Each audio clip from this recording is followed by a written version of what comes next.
mga langga. Good morning. Ayan, today's video mga langga. Busy ang ating morning dahil naglalaga ako ng baka. So inagahan ko na naglaga dahil kailangan po talaga yung ating baka ay malambot. So ngayon, ang gagawin natin, mamitas po muna tayo ng ating gulay para isasahog natin sa ating nilagang baka. Tara, at tayo ay mamitas na ng ating gulay dito sa aking garden.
Sa ating pichay, habang naglalaga tayo ng ating baka.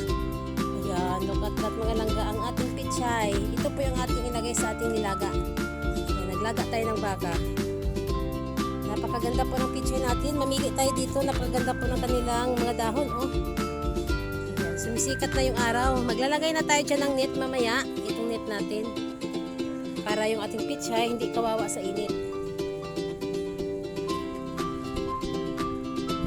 Ayan, dito tayo magsimula. Ito ang ating kukunin kasi nilaga tayo ng langga, hindi tayo sinigang. Masarap sana yan, oh. Yung ating kangkong sa sinigang, ano. Pero syempre baka tayo, kaya kailangan ang masarap na pichay ang ating ilalagay. Ayan, nag-harvest tayo dito.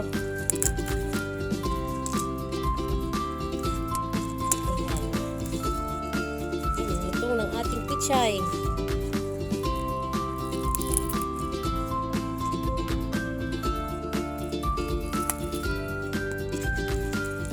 Nito, oh, laki nito, oh. Ayan. Ang dami pang idadahon ng ating pichay mga langga.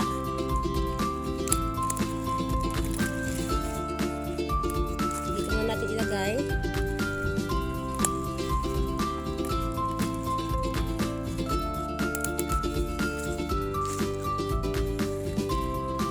Ayan, sa sunod na araw dito, o bukas, mag-harvest tayo dito langga kasi may nag-order ng pichay.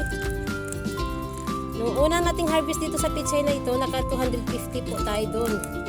So ito, marami pa ito langga. Marami pa tayong mapipitas at maibibinta dito sa ating mga pichay na ito. Yung ating pichay ay masarap yan langga kasi wala pong abono yan. Puro po tayo organic. Sarap na nito sa nilaga natin, oh. Wow. Magkano din ito? Mahal kaya ang pichay langga. Ayan, oh, ang ganda, oh. Ayan, fresh na fresh. Dagdagan pa natin yan. Para masarap po talaga yung ating, ano. Ayan, oh, dahil pa ito idadahon.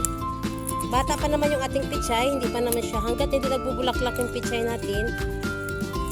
Ayan, papapakinabangan pa natin sila. Maibibinta pa natin langga yung ating mga pichay. Ipambili tayo ng seeds. Ayan.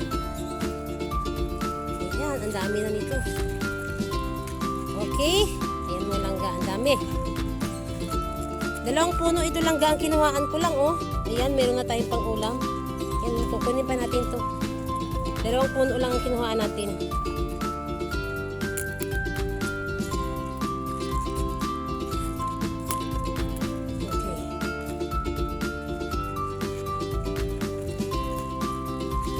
Yan, wow.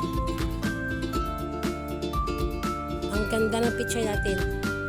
Okay, ayan, mamaya magbabalik tayo kung malambot na po yung ating baka. Lilinisin pa natin itong ating pechay. Ganda, no? Tara at linisin natin itong pechay natin. Okay, ayan dito yung ating gripo. Dito sa rooftop tayo nagluluto langga. Dito tayo sa third floor. Kaya mahangin. Ayan, oh. Binababaran ko muna yung ating ayan, ating pechay. Babad muna sa tubig yan. Para matanggal yung mga putik-putik. Ayan, sa running water. Okay, ayan. Hihimayin na natin yan. Pagkatapos nating hugasan ang ating mga pechay.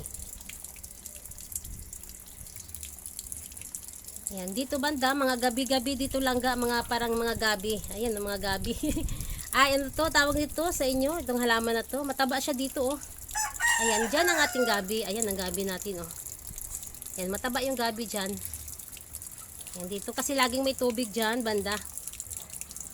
Okay, ayan, magbabalik tayo mamaya kung tayo ay himay na ng ating pechay at kung silipin natin yung ating doon, nilaga. Kung yun ay malambot na.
Ating nilagang baka, napakasarap langga.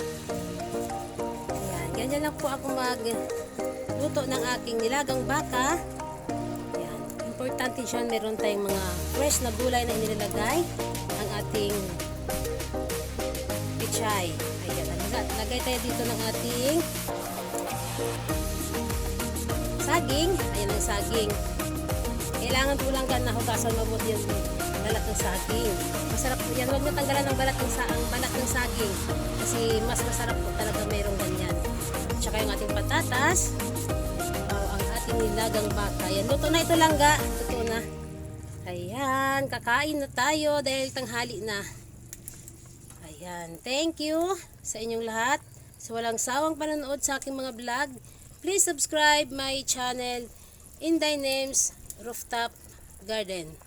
Bye!